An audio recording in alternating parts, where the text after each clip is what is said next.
Bonjour mes frères et mes sœurs et bienvenue à l'étude biblique. Et nous allons continuer sur l'étude sur l'évangile de Jean.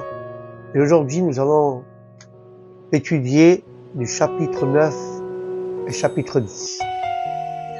Dans ces chapitres 9 et 10, frères et sœurs, dans ce caractère, Jésus séparé d'Israël. Le peuple est laissé dans les ténèbres et la colonne de Dieu se porte plus loin. Jésus, la Bible déclare qu'il est la lumière du monde. Et quand la lumière du monde s'avance et rencontre un homme aveugle, dès sa naissance, en lui, ses œuvres pouvaient être pleinement manifestées. L'Éternel Dieu est un grand roi et il agit en souverain. Comme le potier, il a pouvoir sur l'argile, il a le pouvoir sur l'argile pour en faire ce qu'il veut. Or, le Fils ne venait pas du trône du roi, il venait du sein du Père. Il est venu manifester le Père. Et là, nous voyons que l'aveugle était dans le monde et partageait la condition de tous les hommes. Mais le Fils était venu pour être la lumière du monde. Ce chapitre 9 nous parle de cela, frères et sœurs, que Jésus est la lumière du monde et est venu pour être la lumière du monde. Et comme ici, et comme tel, par conséquent, il se met à son travail de grâce et de puissance. Il ouvre les yeux de l'aveugle, mendiant.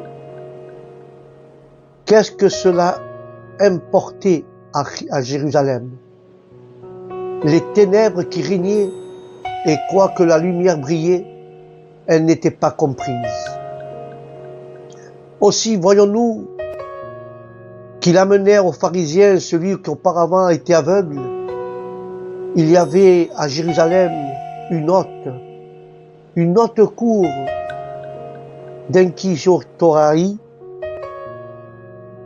inquisitoriale, où les actes du Fils de Dieu devenaient et devaient être examinés. Au lieu de le saluer comme jadis, quand la nuée de Dieu se levait, et de dire « Lève-toi, Éternel, et que tes ennemis soient dispensés », ils préfèrent leurs ténèbres et demeurer dans les ténèbres. Et là, nous voyons qu'il commence par questionner l'homme lui-même, mais en recevant par l'appui qu'ils espéraient, ils s'adressaient à des témoins plus dociles. Ils appellent ses parents, puis, en vaine espérance, le fait que la lumière avait lui ne pouvait être niée. La lumière qui avait lui sur lui ne pouvait pas être niée. Alors il cherche à leur faire diversion. Il leur cherche à faire diversion et à conduire toute l'affaire de manière de ne pas compromettre leur orgueil, ni révéler leur état moral. Et ils disent à l'aveugle, « Donne gloire à Dieu, nous savons que cet homme est un pécheur. » Cela ne va pas nous, cela va pas non plus. Le pauvre homme maintient ce qu'il avait déjà dit. Sur quoi il tâche de lui faire peur en rejetant du fondement reconnu de toute sécurité. Toi, tu es disciple de celui-là, mais nous sommes disciples de Moïse. l'homme est encore gardé. Et non seulement gardé, mais il marche de force à force. Et l'avantage de lui, c'était l'avantage de lui donner, il suit la lumière qui le conduit jusqu'à ce qu'elle brille de manière de lui faire discerner les ténèbres, où sont les pharisiens, et alors ceux-ci lancent contre lui les foudres de l'église, le jettent hors du camp. Ils l'ont jeté hors du camp car il a cru en Jésus et il faisait briller sa lumière. En quel lieu, frères et sœurs, où ils le jetèrent? Précisément où le pécheur abandonné, repoussé, se trouve où? La Samaritaine, la femme reconnue adultère, s'était déjà trouvée dans la présence de Jésus, dans la solitude du Fils de Dieu. Et c'est la porte du ciel, car le Seigneur est sorti du camp avec lui. La brebis du troupeau avait été menée dehors. Alors, pour rencontrer le berger qui allait devant elle, ils sont ensemble à cette place de réjection et d'ingomie. Et là, nous pouvons voir, frères et sœurs, avec la grâce de Dieu, qu'il est trouvé par celui que lui-même avait été blessé par les archers. Cette rencontre était une véritable réunion. Le pauvre Israélite, dans le camp, avait trouvé en Jésus son médecin. Et maintenant, dehors, il trouve en lui le Fils de Dieu. Et il apprend à connaître en lui celui qui en lui a ouvert les yeux. Mais quand il était aveugle et qu'il lui parle, maintenant qu'il est reprouvé de la synagogue, mes chers frères et mes chères sœurs, c'est toujours de cette manière que, comme pécheurs et rejetés, nous rencontrons Jésus à l'endroit souillé. Si après nous, et après avoir trouvé, il nous prend en lui, c'est dans la pleine grâce du Fils de Dieu, notre Sauveur, que c'est ainsi que notre caractère de pécheur nous établit dans la plus douce, de la plus précieuse intimité avec le Seigneur de la vie et de la gloire. Comme créature, nous connaissons la force de son bras, sa divinité, sa sagesse, sa bonté, mais aussi, comme pécheurs, nous voyons quel amour il y a dans son cœur et quels sont les trésors de sa grâce. Et nous pouvons remarquer dans cet évangile 9 de Jean le changement de ton chez le pauvre mendiant. Et en présence des pharisiens, il est fermé et inflexible. Il ne modifie pas un instant l'expression de la justice et de la vérité, dont il a la conscience. Il rend son visage semblable à un caillou et supporte la dureté.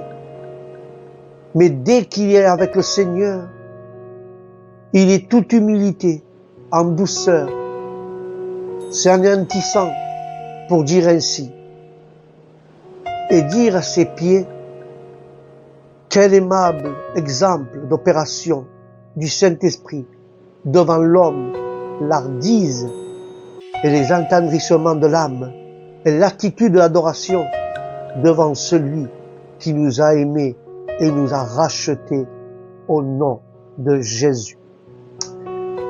Et cependant, ce lieu qui était souillé hors du camp, où le Seigneur du ciel et de la terre se tenait avec le pauvre pécheur, n'était pas seulement le lieu où de celui-ci avait trouvé la liberté et le bonheur, mais c'était aussi un vaste champ d'observation pour le Seigneur.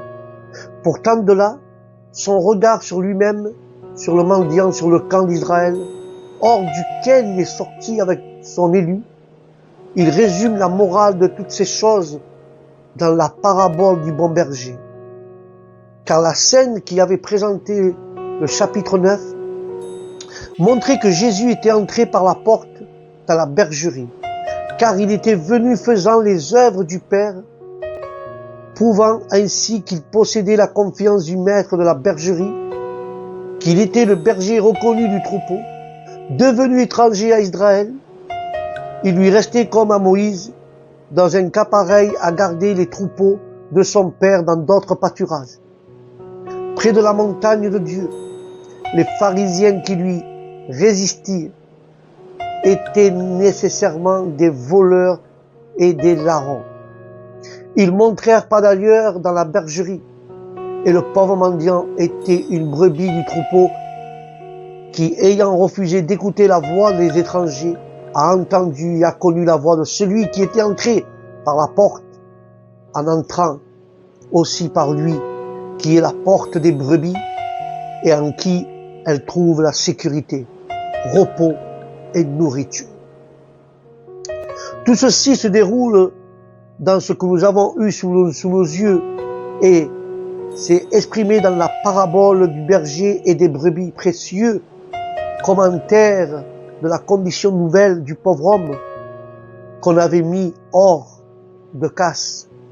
Au point de vue des Juifs, il aurait voulu que le mendiant en jugeant comme eux. Mais il venait d'être séparé de toute sécurité en étant séparé d'eux. Jésus fait voir au contraire. C'est depuis lors seulement qu'il est en sécurité et qu'il est resté avec eux, il serait devenu la proie des larrons. Maintenant qu'il a été trouvé et recueilli par celui qui, pour lui, a donné la vie, allait laisser la sienne. Voilà ce que nous dit le récit de la parabole. Et c'est à ce moment-là que notre évangile, que le Seigneur est le résidu se trouvant en présence. Et on voit les pauvres troupeaux de leur propre pasteur n'étaient pas épargnés. Et que le berger venu du ciel prend lui comme étant ce dont il a le souci, afin de les garder et de les faire paître dans les champs. Et là nous voyons l'amour et le soin de celui qui avait été dit paître le troupeau de la tuerie, sont venus ici de la manière la plus touchante. Et c'est peut-être le détail le plus doux de la parabole. Et nous apprenons quelle est la pensée du Père envers le troupeau. Car le Seigneur dit, comme le Père me connaît et moi je connais le Père, et je mets ma vie pour les brebis, nous découvrons ainsi dans les profondeurs du cœur du Père les secrets de son amour et de la sollicitude pour les brebis. En effet, frères et sœurs, le troupeau appartenait au Père avant d'être confié à Jésus-Christ. Il était à toi, dit le Seigneur, et tu me l'as donné. Ils étaient dans la main du Père avant d'être dans celle du Fils. Ils appartiennent au Père par élection dès avant la fondation du monde. Ils furent à Christ par le don du Père et le prix du sang de l'agneau. Alléluia. Et là nous voyons l'activité et les soins du bon berger ne sont pas l'expression de la pensée du maître du troupeau. Car le berger et le maître sont un. Comme le Seigneur le dit, moi et le Père, nous sommes un. Un en gloire, sans doute, mais un aussi en amour et en tendresse pour le pauvre troupeau de pécheurs sauvés. Car Jésus-Christ répond à la pensée du Père, qu'il a aimé l'Église et qui s'est donné lui-même pour elle. Et lui et le Père demeurent pour jamais un dans cet amour. Aussi certainement qu'ils demeurent un dans leur gloire, c'est une vérité d'un très grand prix pour nous. Nous communions et avec le Père et avec le Fils Jésus-Christ. Dieu est amour et quand nous le savons, nous trouvons en Dieu le repos qui n'existe nulle part ailleurs. Car le cœur fatigué et brisé du pécheur peut se reposer dans l'amour. Car Dieu est amour et celui qui demeure dans l'amour demeure en Dieu et Dieu demeure en lui. Alléluia. Ici, par conséquent, le pauvre du troupeau trouve la pâture et se repose. Et cependant, les deux verges, beauté et lien, doivent être rompus. Les houlettes du berger qui aurait conduit et gardé Israël doivent être mises en pièces. Il n'y avait qu'un résidu qui connaissait sa voix. Et quand peut connaître la voix du Sauveur, ce n'est que le pécheur. Ceux qui portaient bien n'avaient pas besoin du médecin. Ceux qui se portent bien, c'est les malades qui ont besoin du médecin. Et cela met en fin aux relations du Seigneur avec Israël. Il refuse de les paître davantage.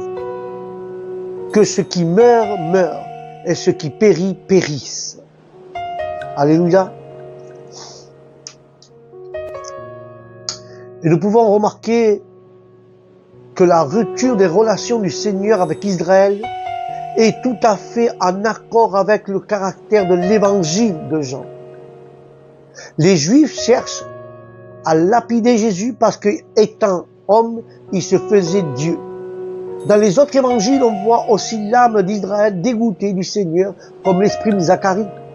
Mais ce n'est pas les motifs différents, c'est parce qu'il annulait leur tradition et qu'il touchait leur sabbat et en recevait des pécheurs, tandis que dans l'évangile de Jean, c'est l'assertion d'être le Fils de Dieu, la revendication des honneurs divins appartient à sa personne, qui deviennent la cause du débat. En réponse aux Juifs, le Seigneur met en avant ce qu'il avait manifesté au sujet de lui-même. Et ce n'est pas le premier exemple en Israël, car la chose est faite devant lui. Des hommes élevés en dignité avaient été appelés Dieu parce qu'ils étaient manifestés. Dieu dans son caractère d'autorité et de jugement, qui était les pouvoirs ordonnés de Dieu. Or, Jésus avait manifesté le Père. Les juges et les rois avaient pu montrer que la parole de Dieu était venue à eux en leur confiant l'épée de Dieu. Jésus s'était fait connaître comme l'envoyé du Père, plein de grâce et de vérité, en travaillant parmi ceux comme le Père avait travaillé, jusqu'alors la grâce restaurant, guérissant et bénissant leurs pécheurs. Ils avaient montré ainsi que le Père était en lui et lui dans le Père.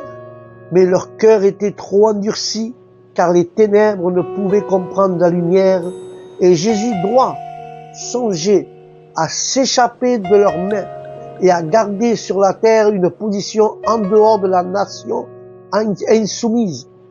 Ici se termine la seconde section de l'évangile de Jean, et nous y avons vu le Seigneur en controverse avec les Juifs en mettant de côté toutes les choses juives les unes après les autres, en prenant lui-même de droit la place qu'il avait. Et quand nous lisons au chapitre 5, il met de côté Bétsaïda, dernier témoignage de l'activité du Père au milieu de son peuple, et en prend la place comme le serviteur de la grâce. Et au chapitre 6 et 7, toujours de l'évangile de Jean, il abolit les fêtes, celles de la Pâque, qui ouvrent l'année juive et par ce qui était la vie de la nation, puis celle des tabernacles, et ferme l'année par qui était leur gloire, en prenant lui-même la place de ses ordonnances et en montrant qu'il était en lui l'unique source de vie et de gloire. Et au chapitre 8, après avoir montré combien la loi s'adaptait peu aux besoins de l'homme à cause de l'état du péché et de faiblesse de l'homme, il prend encore la place de la loi comme la lumière du monde, comme celui par qui seul et non par la loi, les pécheurs peuvent arriver à la vérité et à la liberté jusqu'à auprès de Dieu. Enfin, Au chapitre 9, dans son caractère de la lumière du monde, il sort Israël qu'il avait fait luire ses rayons sur son peuple. Alléluia.